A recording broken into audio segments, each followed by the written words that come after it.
কেন? তার স্বামীর রূহ আসবে আজকে বিছানায়। কি আপনারা কি মনে করেন? বলে কবরস্থানে লাইন যাচ্ছেন কেন?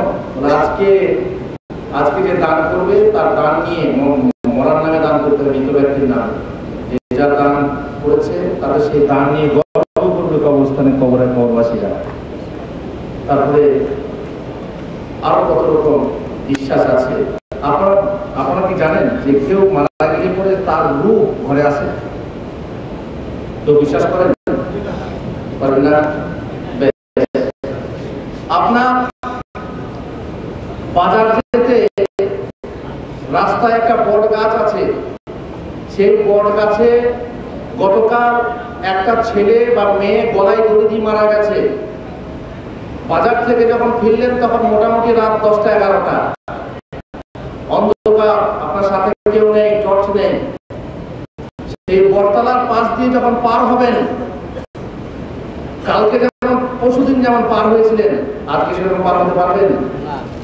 কেন বলেন? কেন ভয় হয় না?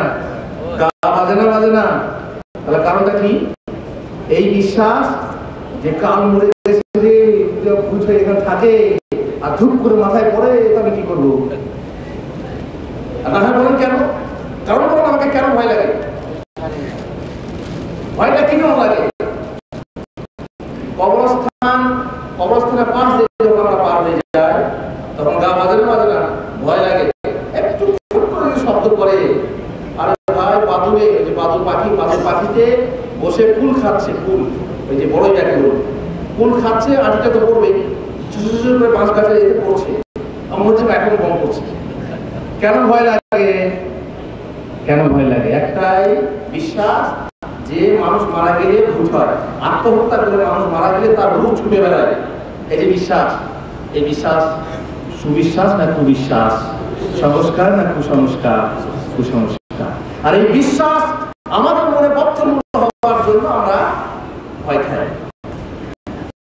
তাছাড়া আমাদের মনে ভয় খাওয়ার কোনো কারণ নেই। পরশুদিন হেঁটে গেছে, কোনো ভয় লাগেনি, আর আজকে বা কালকে গলায় দড়ি মারা গেছে আর আজকে আমার ভয় লাগছে। তার কারণ কি? এই বিশ্বাস। আর এখান থেকে যার মনে ভয় লাগে, মনে করবেন যে তার মনে তাওহীদের জ্ঞান নেই বা অল্প আছে। তাওহীদের জ্ঞান থাকতো, হাদিস কোরআনের সঠিক জ্ঞান থাকতো, তাহলে এই মন তার মনে, এই ভয় তার মনে স্থান পেত না? নিশ্চয়ই না। এরা মনে করে সবে বরাতের রাতে রূহ ফিরে আসে, অতএব এই ধারণা কি? ভুল। রূহ যখন চলে যায় এই জগৎ ছেড়ে, তখন এই জগতের কোনো অবস্থা জানতে বা দেখতে পারে, এমনিতেও পারে না, দেখতেও আসে না। এমনকি অন্যান্য রূহের কথা দূরের কথা, সব থেকে শ্রেষ্ঠ পবিত্র রূহ মুহাম্মদ রাসূলুল্লাহ সাল্লাল্লাহু আলাইহি ওয়াসাল্লামের রূহ কোথায় আছে? এই জগতে আছে। আমরা কি করছি না করছি জানতে পারছেন না? আমরা যখন সাল্লাল্লাহু আলাইহি ওয়াসাল্লাম বলে দরুদ পাঠ করি, সেই দরুদ কি তিনি শুনতে পান? বলেন। বাংলাদেশের ওই পর্ণকুটির থেকে যখন এক বুড়ি বা এক কোন পুরুষ আল্লাহুম্মা সাল্লি আলা চুপি মানে নিঃশব্দে দরুদ পড়ে, সেই দরুদ আল্লাহ নবী শুনতে পান। আর তার মসজিদে খুতবাতে নামাজে যে দরুদ পড়া হয়, মাইক্রোফোনে পড়া হয় বিশাল আওয়াজে, এবং তার ওই কবরের সামনে যে বিশাল শব্দে দরুদ পড়া হয়, সেই দরুদ শুনতে পান? বলে অনেকে বিশ্বাস করে, হ্যাঁ হুজুর পান। অনেকে বলেন আমি হজ করতে গিয়ে সালাম করতে আমার সালামও শুনতে পান, বিশ্বাস করতে পারেন। কিন্তু এগুলো কুবিশ্বাস। আল্লাহর নবী দরুদ সরাসরি শুনতে পান না, দরুদ শোনানো হয়, তাই না?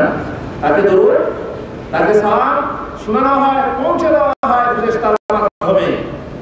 সুতরাং এই বিশ্বাস যে এই জগৎ থেকে যে আত্মা চলে যাবে, সেই আত্মা ফিরে আসবে, এই বিশ্বাস আমাদের না। তাদের ওই যে ওদের, ওরা মনে করে ভূত হয়ে আসে, দোষ হয়, এদের মরার সঙ্গে সঙ্গে ঘর থেকে বের করে যায়। কেন? ওরা দোষ হয়ে যায়, এগুলো ভূত হয়ে ঘরে চলে আসে। সেই বিশ্বাস আমাদের মনে স্থান পেয়েছে, যার ফলে আমরা কুবিশ্বাসকে, কুসংস্কারকে আমাদের মনে স্থান দিয়ে আমরা রূপ তাড়ানোর ব্যবস্থা করি। 3 দিনের অনুষ্ঠান হয় না? 3 দিনের অনুষ্ঠান কি হয়? রূপ তাড়ানোর অনুষ্ঠান। রূপ বারবার আসা যাবে না, তোমার স্বামী আসো, তোকে তার ব্যবস্থা কেন করছো? তোমার বাপেরও তোমার বাপ তোমাকে দেখে তার ব্যবস্থা কেন হচ্ছে? না হুজুর, আগে বাপ ছিল, এখন বাপ নেই, এখন ভূত। হায় হায় মুসলমান, তোমার মন এত নোংরা হয়ে গেল কেন? কেন নোংরা হলো? হাদিস কোরআন শিক্ষা না থাকার কারণে। আমাদের হুজুররা